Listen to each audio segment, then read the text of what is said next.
Então, eu sou uma pessoa assim que não tem nada de graça para mim, sabe? Tem que ter na conquista. Então, se você quiser viajar com o pai, você tem que ter uma nota boa.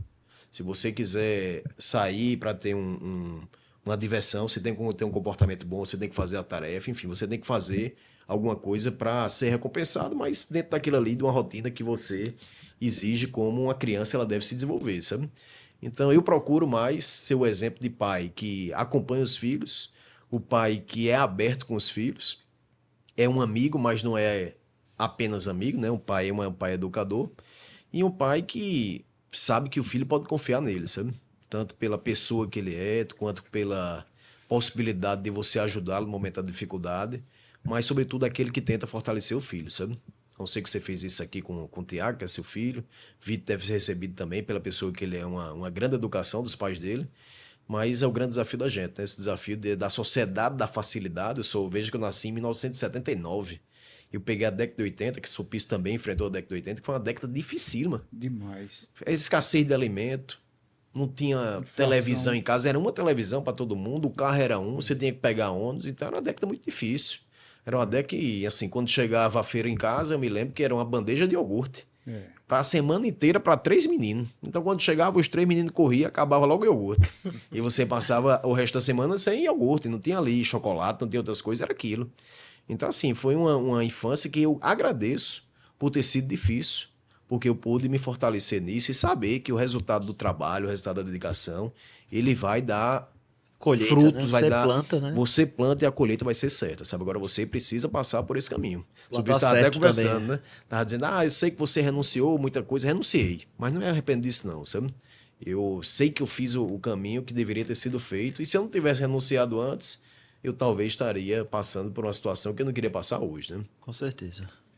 Eu acho que até pegando um pouco esse gancho, né, sobre essa luta para ter suas conquistas, né, tanto na carreira profissional quanto na nossa vida como um todo, né.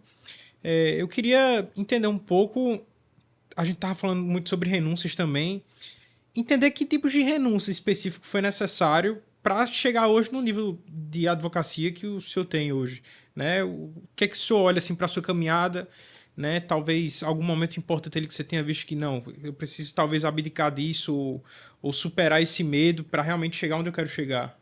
Não, assim, as renúncias, na verdade, eram em razão dos projetos que eu fazia, sabe? Sim, Então, por exemplo, eu me lembro que na faculdade eu gostava muito de direito civil.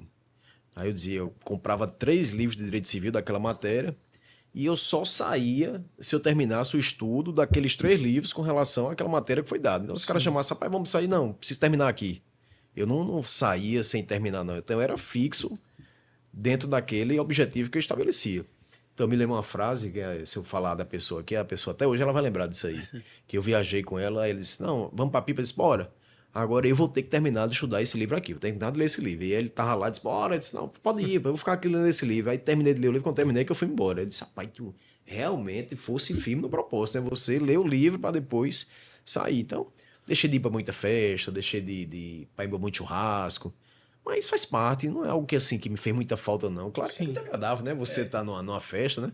Mas pode usufruir, tem a vida para frente para usufruir. Então eu acho que você preparar a base é importante para você ter uma vida com mais tranquilidade, né? Com certeza. E aí tá colhendo, né? Tudo que foi plantado lá Exato. atrás, graças a Deus, com muito sucesso na advocacia, né? Exatamente.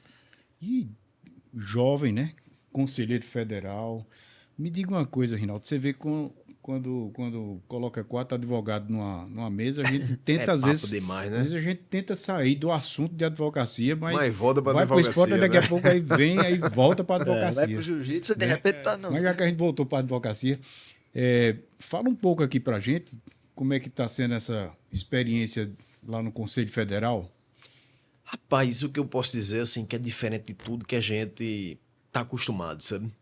Porque muitas das vezes a gente recebe assim críticas que nós direcionamos ao presidente do Conselho Federal, ao presidente da OAB estadual, né, da seccional, mas que muitas vezes os caras absorvem calados, sabe? E a gente achava, né, até tá mais distante assim, que era um comportamento muitas vezes de muita passividade, né, que você não queria agir.